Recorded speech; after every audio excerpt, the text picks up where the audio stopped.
이 앞쪽에 보시면 실제로 지도에는 없는 우리가 그냥 지나온 길이 있어요. 이걸 뭐라고 하는지 아세요? 현황도로라고 해요. 현황도로. 근데 현황도로는 지도에는 없지만 실제로 현장에 가야만 볼 수 있는 게 현황도로거든요. 근데 이 현황도로를 잘만 활용하면 농지가 됐던 아니면 잡종지가 됐던 꽤 유용하게 쓸모가 있거든요. 현황도로가 있다라는 것만으로도 우리가 쓸모가 있는 경우가 굉장히 많거든요. 그런데 이 현황도로는 우리가 이런 것들을 활용하려고 할 때 일부러 만들 수도 있는 거고요.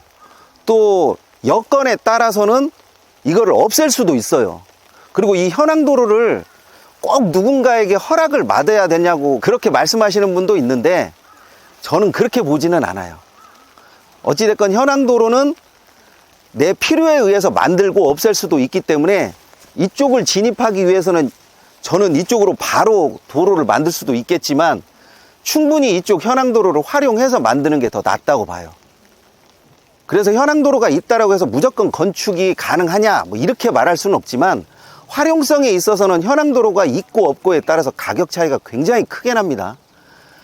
만약에 똑같지만 저 산속은 아니지만 저쪽에 전이 있다라고 하면 저쪽에 나가는 길이 하나라도 없는 거하고 그래도 이런 식으로 길이 하나 나는 거하고는 차이가 있는 거니까. 근데 이제 현황도로를 처음에는 내가 만들어 놨는데 차가 조금 지나고 그러면 푹푹 파여요. 그 다음에는 이제 자갈 같은 것을 올리고 그 다음에는 이제 콘크리트가 올라가고 그 다음에는 아스팔트가 깔려지는 거지 처음부터 아스팔트가 딱 있었던 그 도로처럼 이렇게 딱 되는 것은 아니에요. 그래서 현황도로가 있다 없다 이런 거를 떠나고 또 건축 허가를 받을 수 있다 없다를 떠나서 저는 이 정도만 돼도 입지면에 있어서는 굉장히 크다라고 보고 있거든요.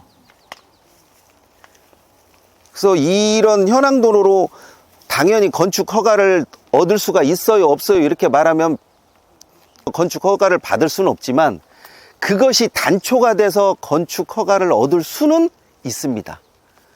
그리고 점점 더 시골로 가면 갈수록 이런 현황도로 하나만으로 뭐 체류형 쉼터가 될 수도 있고 아니면 건축 허가가 될 수 있는 그런 요건들이 많이 완화가 되니까 현황도로를 지도만 확인하고 놓치는 일은 없어야 되죠. 그래서 내가 만약에 이 현황도로를 만드신다라고 하면 어느 정도 폭으로 어떤 용도로 만드시겠어요? 저는 저쪽 나무 있는 쪽 거로 해가지고 배수로랑 해서 되게 크게 잡을 것 같아요. 그리고 차도 이쪽으로 좀 진입하게끔. 근데 만약에 차가 진입을 저쪽 땅 주인이 차가 진입을 못하게 하면 못하는 거 아니에요? 그럴 수는 있지만 많은 사람들이 이용을 하고 이 도로를 이용하게 되면 그게 길이 되는 거지 언제부터 막 이게 딱 여기가 계획대로 되는 것은 아니거든요. 경매 물건을 보다 보면 땅을 가로지르는 현황도로도 보는 거고요. 또 경계와 경계 사이를 살짝 넘나들면서 만드는 현황도로도 되게 많아요. 그런 것까지 조금 파악을 하시게 되면 현장에서는 현황도로를 꽤나 중요하게 생각하죠.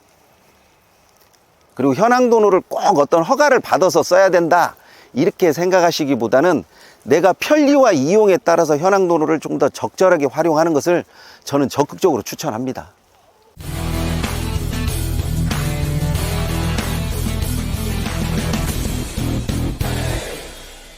경매스쿨 현미경의 여미입니다.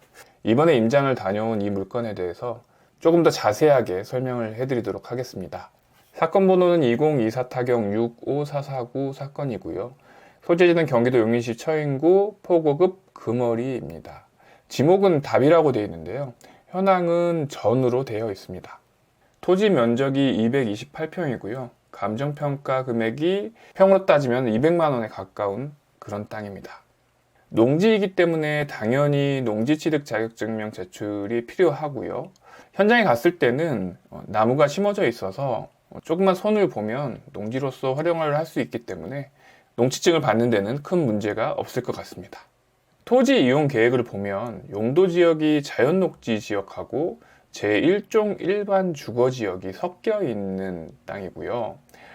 일종 일반 주거지역만 되어 있다면 도시 지역 내 주상공 안에 들어가 있기 때문에 농지증이 필요 없겠지만 자연녹지 지역이 일부 들어가 있기 때문에 당연히 농지증은 필요한 그런 땅입니다.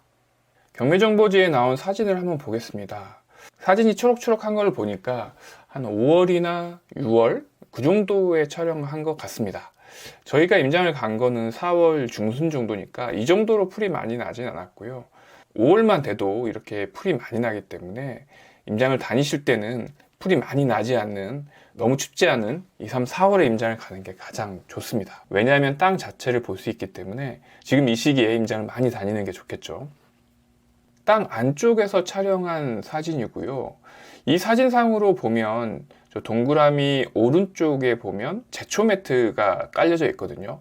그러니까 나무를 심어 놓고 풀이 나지 말라고 매트를 깔아 놓은 상태인데 저것도 시간이 지나다 보면 풀이 저 매트를 뚫고 나오더라고요. 그리고 그 위에 낙엽이라든가 흙이 바람에 날리면서 쌓이면 그 위에 또 풀이 나는 건 마찬가지더라고요. 저희가 현장에 갔을 때도 제초 매트가 거의 보이지 않을 정도로 풀이 좀 많이 나 있는 상태였습니다. 이 땅을 소유하게 되면 저런 부분 좀 정리를 해야겠죠. 그래도 그나마 제초 매트가 없는 것보다 있는 게 풀이 좀 덜 나니까 확실히 보기에는 좀 편한 면이 없지 않아 있었습니다. 이 땅의 입지를 보겠습니다. 저 본건이라고 적혀 있는 부분이고요. 왼쪽으로는 둔전역, 그리고 그 아래는 보평역, 그리고 위에는 전대 에버랜드역이 있고요. 그리고 바로 왼쪽에 이렇게 노랗게 되어 있는 부분 있죠. 여기에 지구단위 계획이 생겨서 이쪽으로는 아파트 단지가 들어설 예정으로 되어 있습니다.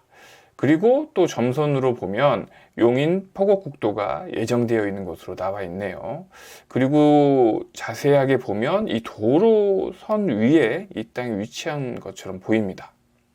그리고 이쪽으로도 도시계획이 잡혀 있고요. 그리고 이 땅은 이 도로에 포함되어 있는 것으로 보이고요.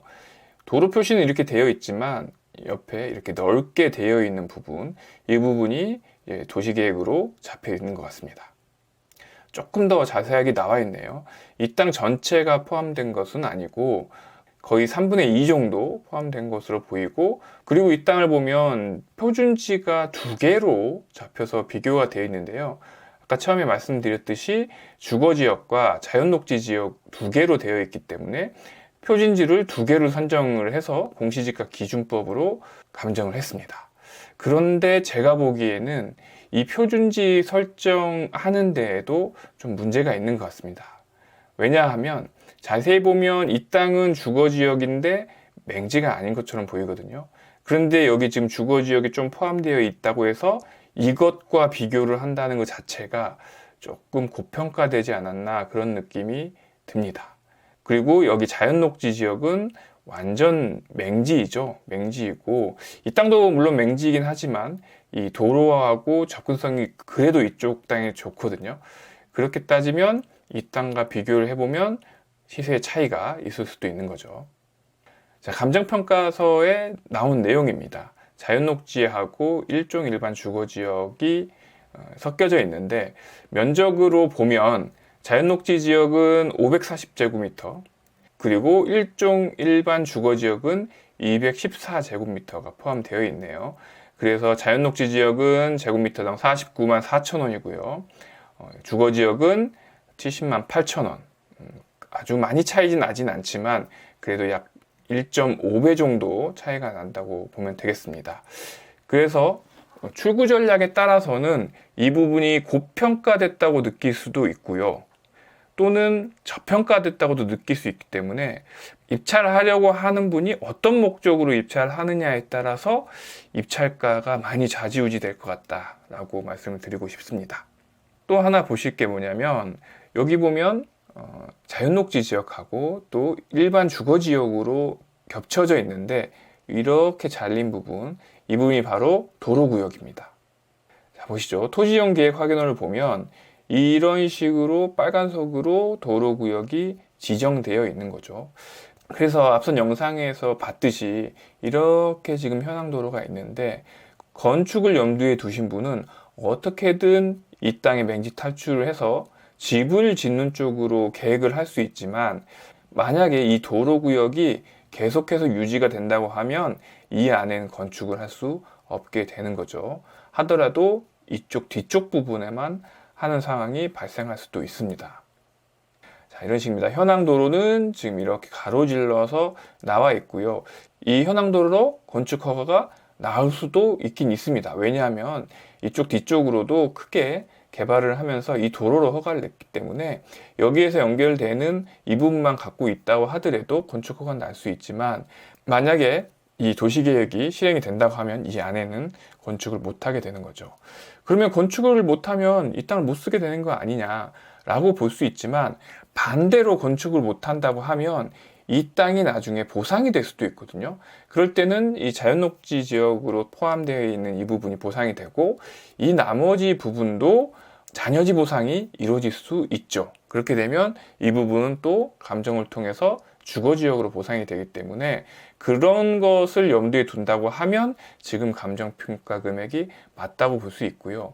만약에 이 부분이 해제가 된다면 여기에 주택을 지을 수 있는 땅이 될 텐데, 주택을 지을 때는 자연녹지 지역으로도 주택을 지을 수 있거든요. 자연녹지 지역은 건폐율이 20%이기 때문에 굳이 주거지역이 없더라도 충분한 건폐율을 가지고 이 집을 지을 수 있습니다. 그러면 이 주거지역이 끼어있는 게 오히려 땅값만 올라가는 그런 셈이 되기 때문에, 그런 전략을 갖고 있다고 하면 입찰가를 산정할 때 주의를 요합니다. 그리고 왜 자꾸 제가 이 도시계획이 없어질 수 있다라고 말씀을 드리냐면, 토지이용계획 확인원에 보면 분명히 도로선이 있거든요. 그런데 도시계획을 보면 도시계획은 지금 잡혀 있지 않아요. 저도 이 부분은 참 의문이긴 한데, 도시계획에는 도시계획 시설이 잡혀져 있지 않고요. 토지이용계획에만 이 계획선이 잡혀 있기 때문에 이 부분은 직접 판단하기보다는 지자체에 전화를 하셔서 이 도시계획이 어떻게 진행되고 있는지 꼭 확인을 하시기 바랍니다. 그 부분에 따라서 입찰가도 달라지고 출구 전략도 달라질 것입니다. 그래서 꼭 지자체에 먼저 확인을 하시고 그 뒤에 입찰 계획을 세우시면 좋겠습니다.